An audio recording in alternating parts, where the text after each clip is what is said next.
Hi. I'd like to comment a little today on a recent interview that I just saw with Yumna Jmail on OTV. I'll provide a link to it when I post this.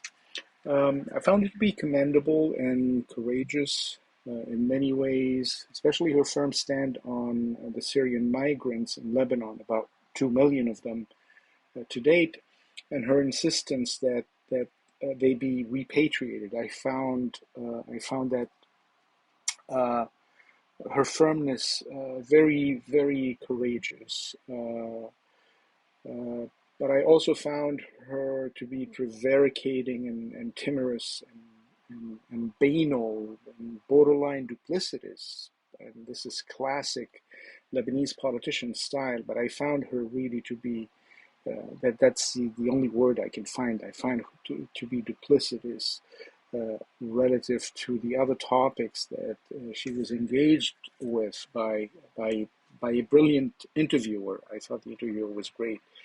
Um, and to me, this duplicity is stunning, coming from an offspring of Bashir Ismail. And what is many things have been hard on me lately in Lebanon.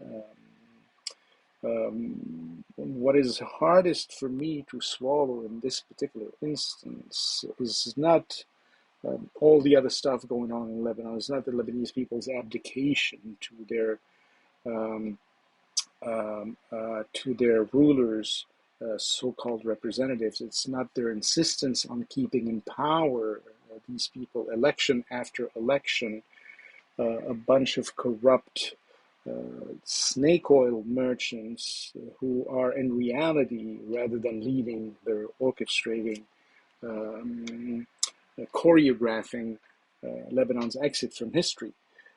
So that's not really the hardest thing for me to swallow these days. What is hardest is what I saw a couple of days ago. Uh, an offspring of Bashir Ismail joining this chorus of this danse macabre leading Lebanon out of history. When she was asked about her father's famous "We want our church bells to keep on tolling in this East," she gave an interpretation reeking of platitudes and banal, unsubstantiated assurances, sort of like slogans, right? Our church bells will go on tolling, she told her interlocutor, because, you know, this platitude is credible empirically speaking. This is not a cheap sloganeering. People can actually hear our church bells tolling, and the bell foundries in Bet Shabeb, the business of, I think, the Nafa family are the leaders in this.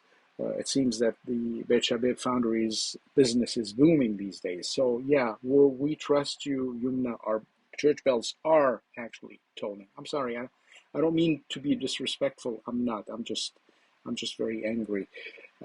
This is baloney. You're at a stone's throw from Bet Shabeb. Go and check how tolling the bells are. And I would humbly suggest that you, Yumna, take a dose of your father's franc-parler instead of these platitudes, and take stock of the mantle he entrusted us, the pledge he made us swear to tell the truth, no matter how onerous that truth may be. So no, contrary to what Yumna Bashir Ismail claims, Bashir's "We want our church bells to keep on tolling in this East" had zero to do with the practice of our Christian faith, and everything to do with our history, our identity, our culture, our traditions as a people. A Christian people, to be sure, but a people and a national church, first and foremost. A people who traveled through the millennia with dignity and who are now being relegated to dimitude by way of Yumna Jmail's and her fellow travelers' abdication and their espousal of empty cliches and platitudes and verbal sedatives. So what happened here. What happened to Bashir's, I am here on a very limited mission. I have come here to ask you to tell the truth, no matter how onerous that truth may be. أنا جاي بمهمة محددة, he said. جاي أطلب منكم تقولوا الحقيقة قد ما كانت صعبة هالحقيقة تكون. That truth, الحقيقة, entails not engaging in deceitful rhetoric, not cajoling Hezbollah, which Yumna does with gusto in that interview, not paying lip service to Arabs and Arabists and Arab nationalists and their phobias. If Bashir were here today, dear Yumna, he would have told you, contrary to what you claimed with a straight face during your interview, he would have told you that Hezbollah is not a resistance. Hezbollah منه مقاومة. That Hezbollah is a criminal racket, that Hezbollah is an international terrorist organization that subjugates your Lebanon, that subjugates our 10,452 square kilometers, that Hezbollah rapes Lebanon's sovereignty and its identity daily, and that it seeks to dismantle and negate the very existence of Lebanon. So no, Hezbollah is not a resistance. And if it is a resistance, بكل احترام يا بنت المقاومة الحقيقية أنت, if it is a resistance, it is a resistance to Lebanon's existence, to the 10,452 square kilometers associated with your father and for which your father died. I also find your lip service about العدو الإسرائيلي. Why this language? I don't understand. Why can't you say just Israel? العدو الإسرائيلي is a cheap platitude and frankly a shameful contravention of your father's franc-parler and his exhortation for us to practice a firm franc-parler. جاي أطلب منكم تقولوا الحقيقة قد ما كانت صعبة هالحقيقة تكون. So no, Israel isn't and never was العدو.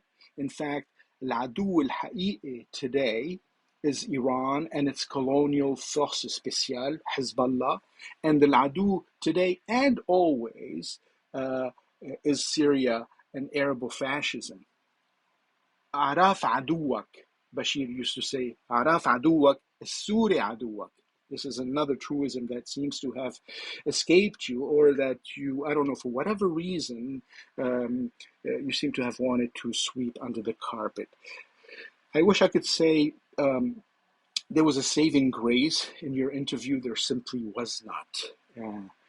All there was, besides the brief fleeting moment of reason demanding the repatriation of Syrian migrants, all there was really was intellectual, moral, and historical promiscuity. And forgive me for saying this, there was public defecation on Bashir's legacy, his pledge and his exhortation to tell the truth, however onerous, however difficult that truth may be. Other inanities in your interview included your willingness to negotiate with Hezbollah. So yeah, go ahead, negotiate terms of your own surrender, because negotiating with those seeking your erasure is just that. It is negotiating terms of your surrender. Another asininity in the interview is you're comparing the Syrian migrants problem to the PLO of 1975, and your suggestion that a new ministry be created to handle the problem. Like how many ministries can Lebanon sustain?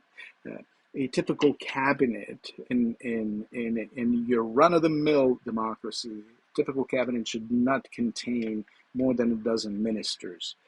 Germany, with its 83 million people, has a cabinet of 16 ministers. France, I think, comparable number of Frenchmen, has a ministry of 11 ministers. The USA, where I live, 330 million people, give and take, has a cabinet of 11 ministers. We call them secretaries. Lebanon, من غير شر, 4 million people, has a cabinet of 30 ministers. And you want to add ministries. 30 ministers isn't enough. I guess we're only 10 ministers short of Ali Baba's 40 thieves. So go ahead. For the rest, I think I found you to be flailing all over the place on the questions of federalism, for instance. You obviously don't know what federalism is. Partition seemed anathema to you, again, revealing remarkable cluelessness. Partition is not a bad word. You know, if people cannot live together, they should not be forced to live together. There has to be a formula for them to facilitate their living together or living side by side in peace. The question also on the normalization with Israel seemed to have been anathema to you. I don't know what's wrong with peace. I don't know what's wrong with having respectful relations with your neighbors. Also, your comparison of the EU's recommendation on Syrian migrants, comparing that to the Balfour Declaration, was also out of place. It revealed that you know nothing about the Balfour Declaration, which incidentally you distorted and called Wa'ad Balfour in Arabic, the promise of Balfour. Balfour did not promise anything. So bone up on this stuff, please, before embarrassing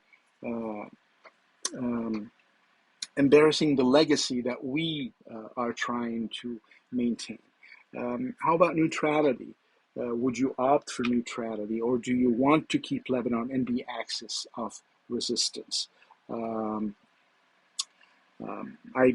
I reckon it's the latter, since you insisted on calling Hezbollah Mu'awani. Meanwhile, all you had to do in this interview was tell the truth, regardless of how difficult that truth might have been. This will have included stating that the Lebanese state is currently in a state of abdication, that it is timorous, undecided, reluctant to impose its sovereign prerogatives and extirpate the causes of its decline, which are Hezbollah, Syria, and every other occupier of Lebanon, who are not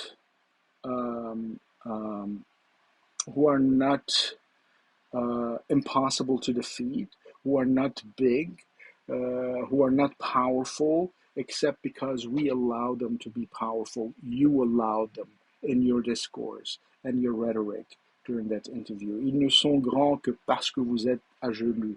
Mettez-vous donc debout, soyez donc résolus à ne plus servir, et vous voilà libre. This was from Etienne de la Boétie. He was 17 years old when he wrote this. Bachir was twice his age. He was 34, still very youthful, a kid, okay, half my age. He was 34 when he exhorted us to tell the truth, regardless of how difficult that truth may be. So please tell the truth. Ciao.